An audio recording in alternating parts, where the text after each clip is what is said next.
We're getting a lot of questions around how search works, specifically why are these properties showing up near me? They're not my neighbors, they're not even the same area, so why? The other question we get is how does best match work and how is all this kind of like tied together?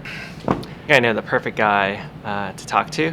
Let's take a quick trip up to our other office.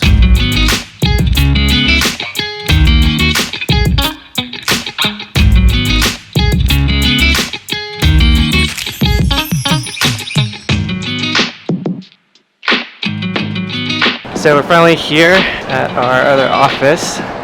So now I just gotta figure out where Bobby is, and maybe he'll be able to get us some explanations about how all this works.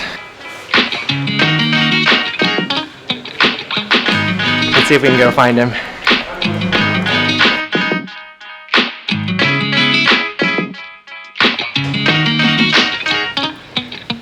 Alright, Bobby's somewhere down here. Been looking for him. Alright, apparently this is Bobby's office. Weird.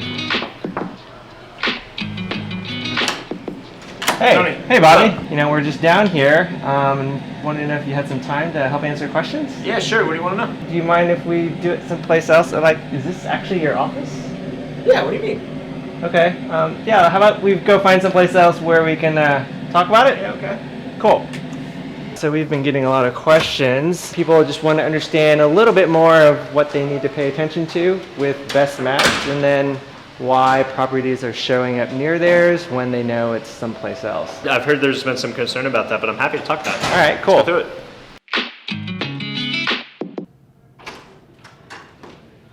Yeah, I think this is definitely going to be a lot better drawn. I want to just make sure everyone understands how search works at a real high level. When a traveler makes a search, there's three things that generally happen. Number one is location. So the traveler gives us a location, and we ultimately pick the listings that are most relevant for that location based on what we know about traveler preferences, past behavior on the site, and ultimately the map pin and address of your listings. The second is filters and dates. So the traveler ultimately goes onto our site, we take the list of listings that we know are relevant for that location, and we further reduce them down for the ones that actually qualify or meet the criteria of the traveler. The third and last step is sort. And so this is where we determine the ranking of all the remaining listings in the way that's most likely to generate an online booking for the traveler. Okay, so let's talk about location. Let's take an example, I don't know, Orlando. So if Orlando, geopolitically, the city limits is basically this box. This is Orlando. But what you probably don't see is some of the data that is happening behind the scenes.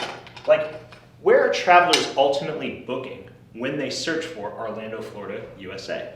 This red circle basically indicates where 85% of the bookings happen when you search for Orlando, Florida, USA. Now, if you're looking at this, it doesn't even include most of Orlando. So what's going on? Why are they booking here? Well, there's something real important down here. It's called Disney World. And what we're finding is even if people just search for Orlando, Florida, USA and don't indicate anything about Disney or any other points of interest, typically they're all booking in this area near Disney World. Now, it's a very different signal though if they search for Universal Studios, Florida. We'd actually see that more people are booking over here, closer to Universal Studios, closer to the traditional downtown Orlando. We're able to take this and ultimately create a better traveler experience by including the right listings based on what we know. Now you're probably thinking, okay, you picked the easy one. It's Orlando, it's Disney, I get it. So let's take a hard one. Let's take an island, right? Bainbridge Island is over here. It's actually near Seattle. You can take a ferry across, but there's no direct road from Bainbridge to Seattle. Seattle would look like something like this. And between Seattle and Bainbridge Island is Puget Sound. It's a whole bunch of water. And if I get this right, Port Orchard somewhere over here, Bellevue over here, and it's separated by Lake Washington. So we've got a couple of land masses here with a whole bunch of water separated. So the question is, people search for Bainbridge Island, where are they booking? And the answer is, if we were to look at 95% of where people are ultimately booking when they search for Bainbridge Island, it would look something like this. It's a whole broad area. And so It's really critical that we be able to take this data and use it to include the right results while keeping them relevant. So when we see this data, and we see it everywhere across the globe, what we've done is using the map-in and verified location, started to include listings that we know travelers are willing to book when they search for a specific location like Bainbridge Island. Now let's talk about sort. Sort is trying to rank listings in the way that is most likely to generate an online booking. And to do that, we model it very similar to how travelers actually shop on our site. What I mean by that is, travelers usually start on a search page, and eventually they'll find one that they think is interesting. So they'll click through to the property detail page. Now travelers typically look at 7 to 9 listings before they end up booking, so they're hopping back and forth, but eventually they find the one they love. And so they click through and ultimately send a booking request. Now when you send a booking request, the clock is on, right? And if you accept that booking, that ultimately turns into a known booking in our site. So what Best Match tries to do is actually predict all 3 of these steps. If a traveler sees you on the search page, what's the likelihood they're going to ultimately view your property detail page? If they view your property detail page and a few others, what's the likelihood they're actually going to request to book your property? And if your property has a booking request sent to it from a traveler, what's the likelihood that you, the owner, are ultimately going to accept it and get this vacation at the end? All right, so let's, here, let me help you out here. I feel like you're doing all the work. After Well, what are you doing? Brought you out of your office. Whoa! Yeah. What are you doing with my drawing? Yeah, let's, how about this? Let's put it in a simple, like, checklist so our owners can just go 1, 2, 3 and, like, figure out exactly what they need to pay attention to. How's that? Fair enough. All right. Okay. Let's take the typical search hit. You have a pretty picture of the house, you have your price, your headline, you have reviews down here, and then you have usually a bed's number, a sleep's number. So this is what the traveler sees, and some of these factors are super, super critical. Images is huge. Price is another one. Bedrooms and sleeps as it relates to price is really interesting. And then of course reviews matter.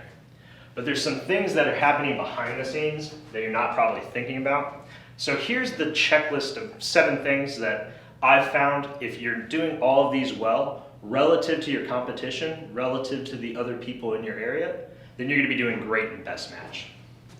The first is number of booked nights. Another way of thinking about this is the number of online bookings.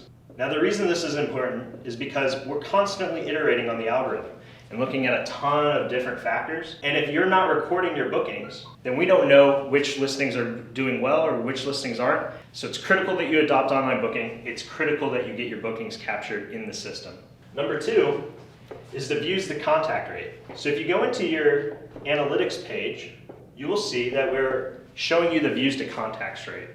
Now we don't use just this in sort, but it is an approximation of how travelers are ultimately determining whether or not they're going to book your listing or other listings if they look at your property detail page.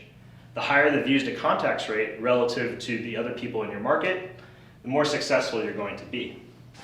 Now there's a couple of key factors that drive views to contacts rate. The 2 biggest that we've found are price and images.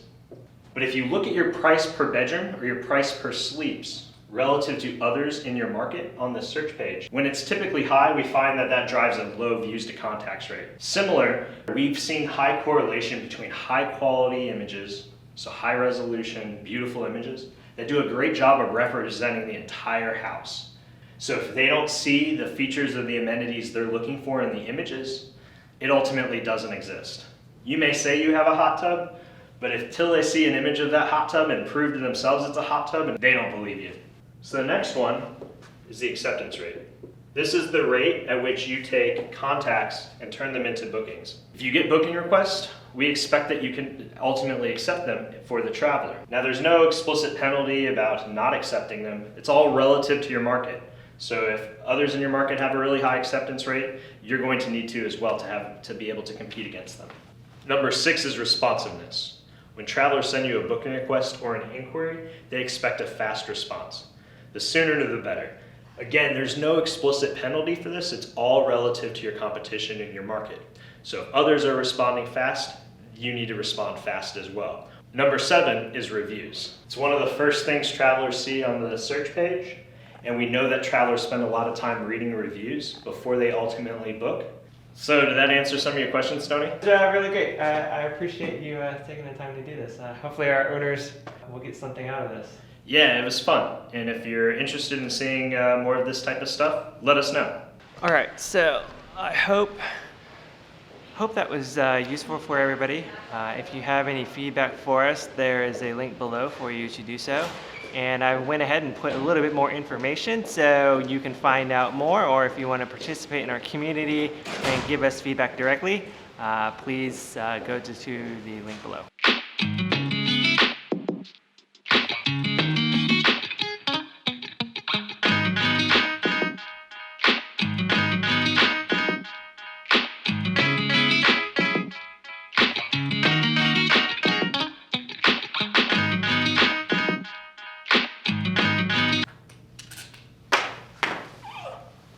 Can we restart? Because these markers suck. They're like the caps are entirely too tight.